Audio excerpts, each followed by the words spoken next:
In January 1897, a decomposing body sat on the throne of Rome in full vestments as a defendant. To understand the Cadaver Synod, you had to understand what it meant to hold power in 9th century Rome. The papacy in 897 AD was not a holy office. It was a weapon. Noble families across Italy seized it, traded it, and destroyed it to control the peninsula. Between 872 and 965 AD, there were 24 popes. Several were murdered. At least one was strangled. The average reign was under 3 years. This was not a crisis. This was a system.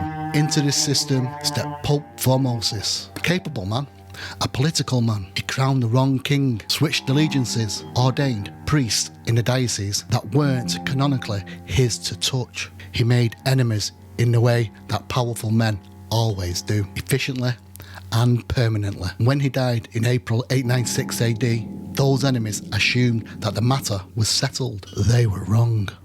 Stephen VI became Pope in April 896 AD. Within 9 months, he had Formosus dug up. 9 months. What they carried into that courtroom wasn't a man. It was what 9 months in a Roman tomb produces. They dressed it in full papal vestment. They seated it on the throne. The silk didn't fit. It hung loose over collapsed bone and darkened skin that had spent 9 months in the ground. Guards had tied its limbs to the golden trim of the throne to keep it upright, and Stephen VI stood across from it, screaming at it. Here's where the history gets darker. This was not a breakdown. The Synodus Horrenda, the horrifying synod, was a legitimate canonical procedure.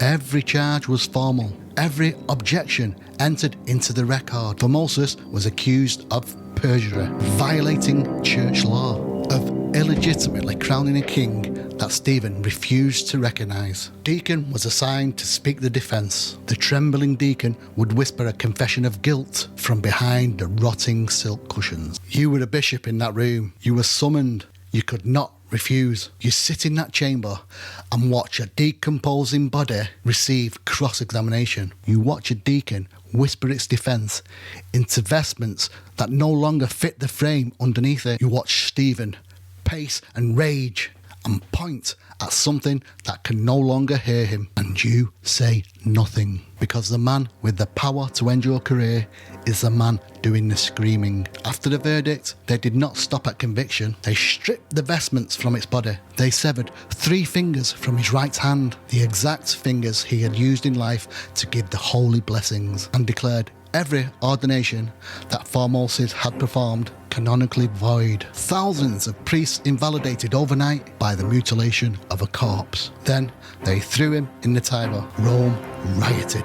Within months, Stephen VI was deposed, imprisoned, strangled in his cell. The body of Formosus was pulled from the river by the monks who recognised him and was given a proper burial. Every ruling from the Cadaver Synod was officially annulled. Here's what the church would prefer you didn't dwell on. The trial was insane. Every historian agrees on that, but the political logic behind it was perfectly rational. Stephen wasn't mad. He was attempting to invalidate a coronation, reverse political alliance, and consolidate papal authority in a single procedural move. He used a corp as a legitimate instrument, and it almost worked. The Cadaver Synod wasn't a failure of institutional order. It was institutional order with the mask off, was just a mechanism. Stephen VI was strangled for going too far. Not for the wrong idea, for wrong execution. History buried him instead. History remembers Stephen VI as the man who put a dead pope on trial. It remembers Vlad the Impaler as the man who inspired Dracula.